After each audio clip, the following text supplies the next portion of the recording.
So this is the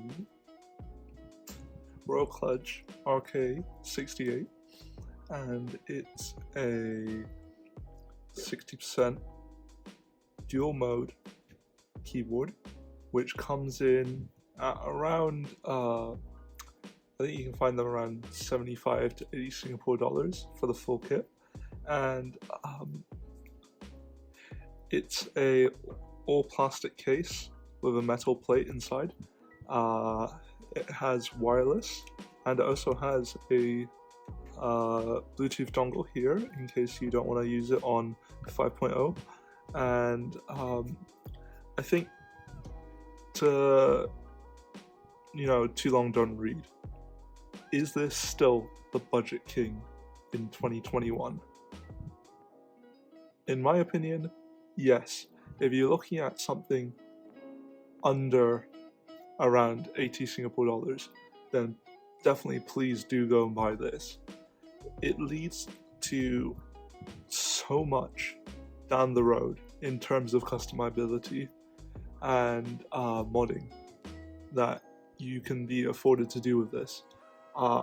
Whether it be changing out your switches to something more premium like Azure Dragons, or even U4Ts like these, or in the end what I think is most recommended is to actually switch out your keycaps to more premium feeling stuff like these PBT keycaps, or if you really have no sense of money like I do, GMK.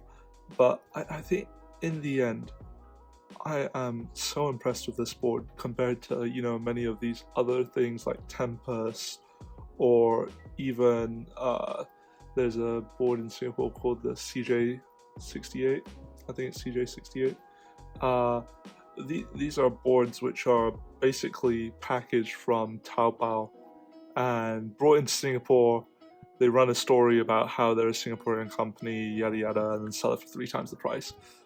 This was $80, and it sounds better than my Typetest, which I had, and which now I don't have because I sold it. And yeah, it's 3 times less. Okay, maybe it's not a TKL, but it feels way better, sounds way better, and you can mod so much on it. So I think definitely please do go buy this if you're starting into the hobby.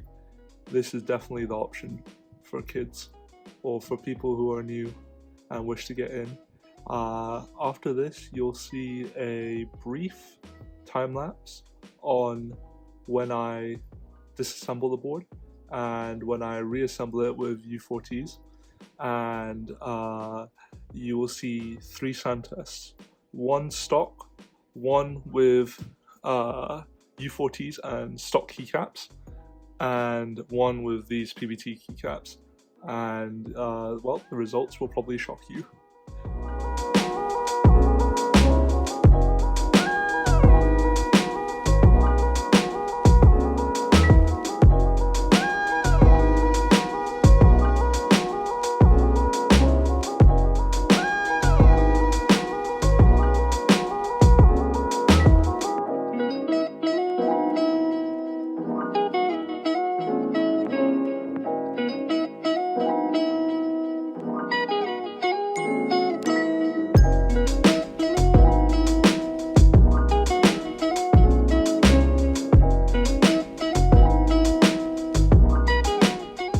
So what you end up seeing is there's 6 screws, 1 here, here, here, here, here, and here, holding the board together. I think the only downside is the top case is kind of flimsy, but I mean, that's expected when you have such a cheap board. But overall, it looks very well constructed. It feels very well constructed. Definitely better than some of the Taobao stuff that you can find. To open the case, what you need to do is you need to unscrew all 6 of the screws and push gently at each of the edges like this, and it should take up the outer case. What you then can do is you can lift up the plate and then take that out from the board, and the plate comes with the PCB. And what you want to do is you want to be careful, because there's actually a whole bunch of connectors below and you don't want them coming out of the board. So you just disconnect the one down here and the battery connector up here. Now that you have all four of the screws out, you can lift the board away from the PCB. And looking at the board, yeah, it's nothing special, but at least it has these Kalia hot swap sockets, and they seem to all be perfectly fine. I think this is a reasonable board to have. As you see, this is a Rev 1 at 2021, so it's actually quite recent. What I'm going to be doing is I'm actually going to be modding the bottom of the stabs here to just give a less harsh bottom out feel when you press down on the board.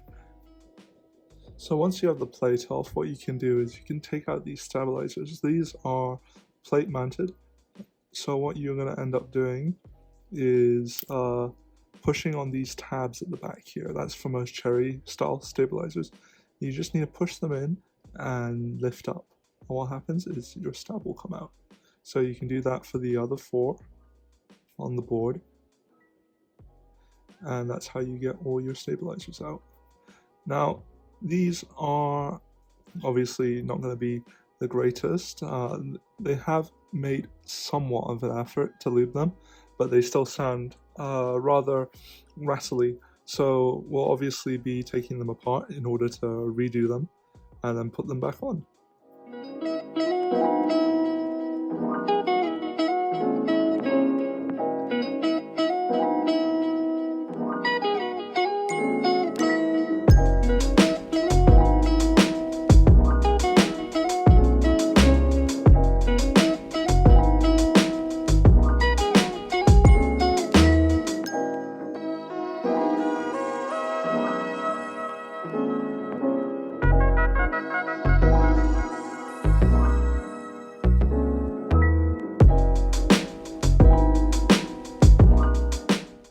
So the switches I've been used or asked to make this board with are Boba U4T RGBs, since this is an RGB board, and they have a spring rate of 68 grams.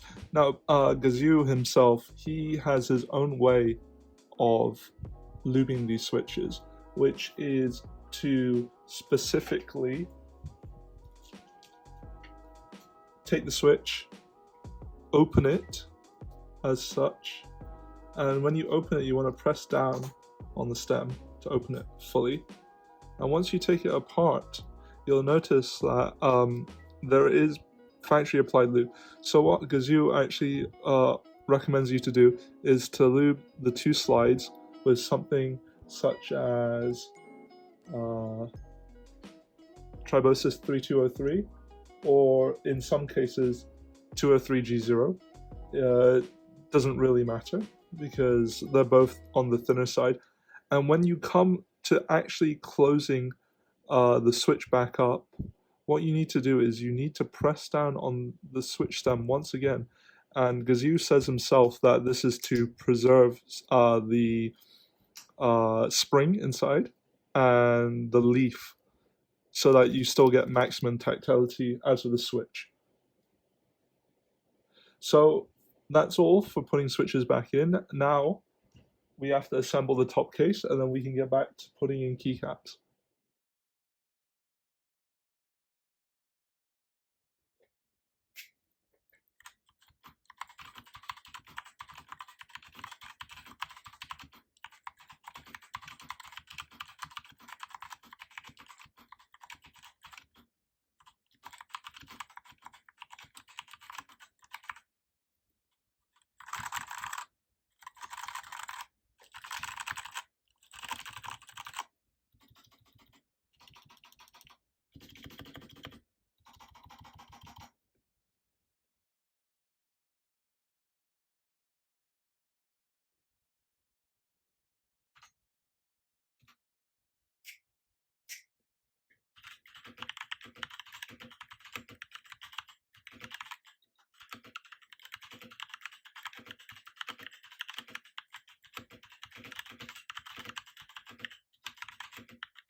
So in the end, you could see the difference between these custom keycaps and these stock keycaps, and it's a definite difference.